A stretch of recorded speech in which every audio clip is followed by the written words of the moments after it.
भी मैंने थोड़ी बहुत अचीवमेंट लिया है उसके बारे में बता देना चाहता हूं।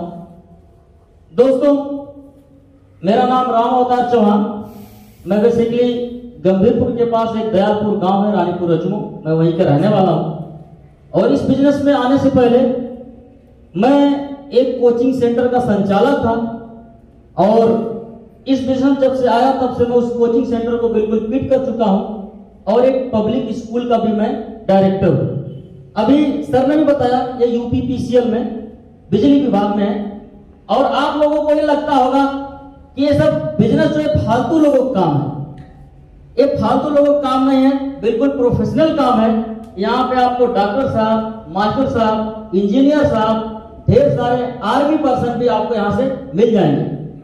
अभी सर एक पब्लिक स्कूल में एज ए प्रिंसिपल काम करते हैं, तो सोचिए सर कहीं कहीं बिजनेस हम सभी लोगों के लिए बना हुआ है। आज सर मान लेते आप किसी क्षेत्र में रह करके पैसे तो बहुत कमा सकते हो, लेकिन ये कोई जरूरी नहीं है कि बीमारियां पैसे वालों के पास नहीं आती। सर आप नहीं कर सकते कोई बात नहीं, लेकिन यहां से कुछ प्रोडक्ट तो इस्तेमाल कर सकते हो, लोगों के लिए भलाई तो कर सकते हो। दुनिया में सर पैसे कमाने के दो रास्ते होते हैं, एक होता है अच्छा काम, एक होता है बुरा काम। और अच्छा काम क्या होता है, बुरा काम क्या होता है, आप सभी लोग जानते हैं। बुरा काम में चोरी, डकैती, छिनैती, हत्या, ये सब करके भी लोग पैसे इकट्ठा करते हैं। बैंक लूट लिया, मोबाइल झपट के लेके भाग गया, किसी की बाइक खड़ी है हाथ साफ कर दिया, ऐसे भी तो लोग पैसे इकट्ठा कर रहे हैं। एक वो काम होता है जहां लोगों की भलाई करना, लोगों के हित के बारे में सोचना। कोई कैंसर से पीड़ित है, 5 से 10 लाख रुपया लगने हैं, 20 से 25 हजार में आपने उनकी कैंसर की प्रॉब्लम को ठीक कर दिया। किसी को स्टोन है, पथरी की समस्या है, डॉक्टर बोल रहा है बिना चीड़ फाड़ का इलाज संभव नहीं है।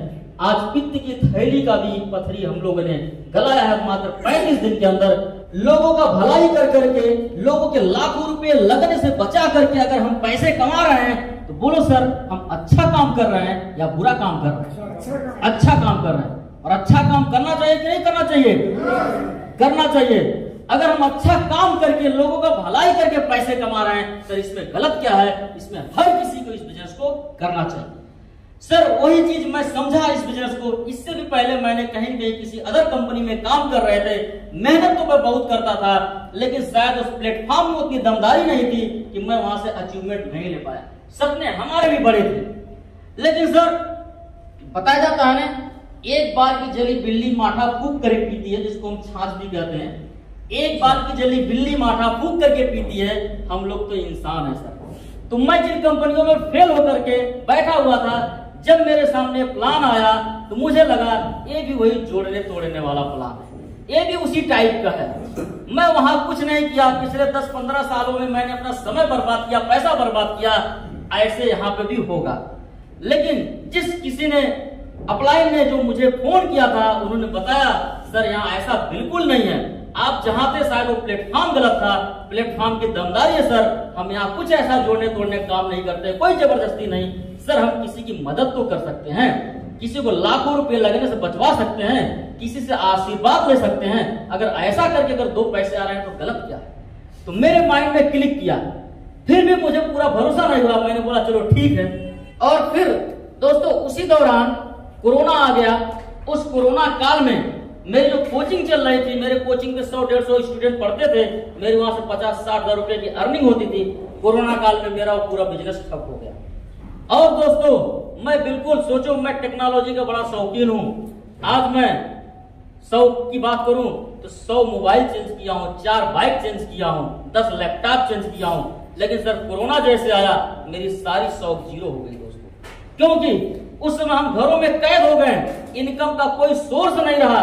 जो मेरे पास जमा पूंजी थी मेरी शौक के कारण धीरे धीरे खत्म हो गई।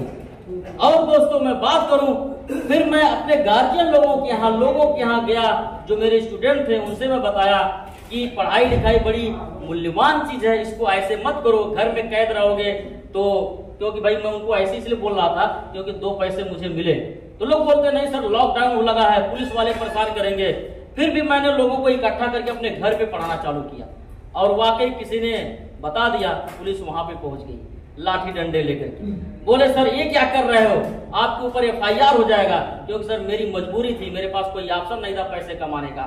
मैं पढ़ा लिखा सर दोस्तों बेरोजगार था उस समय। अगर पढ़ाई लिखाई की बात करूं तो मैकेनिकल से इंजीनियरिंग MA BEd हूँ सर। मैं स्टूडेंट को फिजिक्स और मैथ पढ़ाता हूँ। किसी ने थाने पे फोन कर दिया कि मास्टर साहब अपने घर पे स्टूडेंट को इकट्ठा करके 10-20 बच्चों को पढ़ाते हैं।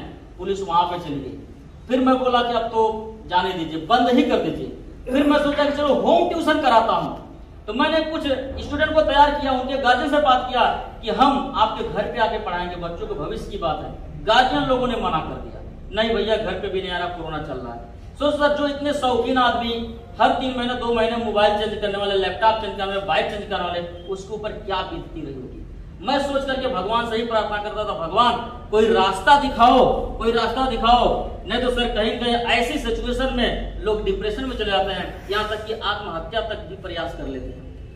तो सोचो, जब बताया जाता है कि कभी शिद्दत से अगर किसी चीज को चाहते हो, भगवान को याद करते हो, तो भगवान आपको रास्ता दिखाता है। उसी दौरान मेरे ग्रेट मेंटर, मेरे अपलाइन अनिल कुमार चतुर्वेदी सर के जोरदार तालियां बजा दीजिए। सर जब मेरे यहाँ कॉल आया, मास्टर साहब आप कैसे हो, मैंने बोला सर ठीक हूँ, लेकिन उतना ठीक नहीं हो जैसा मैं चाहता हूँ। बोले सर क्या हुआ, तो मैं बोला सर आज घर में कैद हूँ, सब कुछ मेरा ठप हो चुका, बिल्कुल रोड पे आ चुका हूँ। बोले सर एक बेस्ट अपॉर्चुनिटी के बारे में बता रहा हूँ, अगर भरोसा है सर करो। जब इन्होंने फोन से मुझे थोड़ा बहुत हिंट किया, मैं कहा बस करिए सर, वही जोड़ने तोड़ने वाली कंपनी जो मैं पहले करके देख चुका हूँ। बोले नहीं सर सुनो पूरी बात। इन्होंने मुझे जूम के ऊपर लाया, पूरा प्लान समझाया, प्लान की पावर दमदारी को मैंने समझा, थोड़ा सा भरोसा किया, अपने मैडम की आईडी लगाया, 3 महीने में रिजल्ट आया, उसके बाद फिर अपनी आईडी लगाया। अपनी आईडी में 22 फरवरी 2021 को मैंने अपनी आईडी ग्रीन करा के सर इस बिजनेस को स्टार्ट किया हूँ। 1 साल टोटल हुए हैं। इस बिजनेस के माध्यम से मैं रूबी स्टार बनने वाला हूँ। अब तक की टोटल इनकम 4.5 लाख रुपए यहाँ से। इसके अलावा टूर की मैं बात करूं, गोवा, मनाली, जैसलमेर, कोर्डोलिया, थाईलैंड, ये सारे ट्रिप ले चुका हूं दोस्तों। सोचिए कितना बड़ा प्लेटफॉर्म है। आज कहीं कहीं मैं उस कोचिंग को इसलिए छोड़ा, ठीक है, ऐसा नहीं कि सर पढ़ाने की शौक नहीं थी, मेरे अंदर वो भी शौक थी। मैंने सोचा सर आज उस सिचुएशन में लॉकडाउन लगा, गार्जियन तक भी हाथ खड़े कर दिए, नहीं पढ़ाना है सर, आने वाले समय में समय का क्या भरोसा सर, उससे भी बुरा समस्या आ सकती है। लॉकडाउन क्या, कोरोना क्या, इससे बड़ी बीमारी आ सकती है। तो कहीं मैं दोबारा अगर कोचिंग में इन्वॉल्व होता हूँ, वही सिचुएशन फिर आ जाएगी, तब मैं क्या करूंगा। इसलिए मैंने जानबूझ करके कोचिंग को क्विट किया, किसी और टीचर को दे दिया, लो भैया तुम कमाओ खाओ, ठीक है।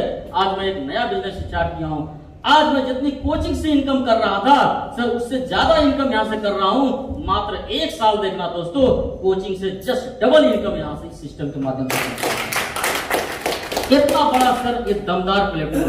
अब सोच लो सर, इतनी बड़ी अगर अपॉर्चुनिटी है, अगर जो लोग नहीं समझ पा रहे हैं सर, तो उसके लिए हम क्या बताएं। जिन लोगों ने बिजनेस के ऊपर थोड़ा सा भरोसा किया, मैं बता रहा हूं आप 100% भरोसा मत करो, केवल 1% भरोसा करो। अगर 1% भरोसे के साथ अगर 20 साल तक आप टिके रहे यहाँ से कम 20 साल के बाद भी तो सर आप 70 करोड़ के मालिक बन पाओगे।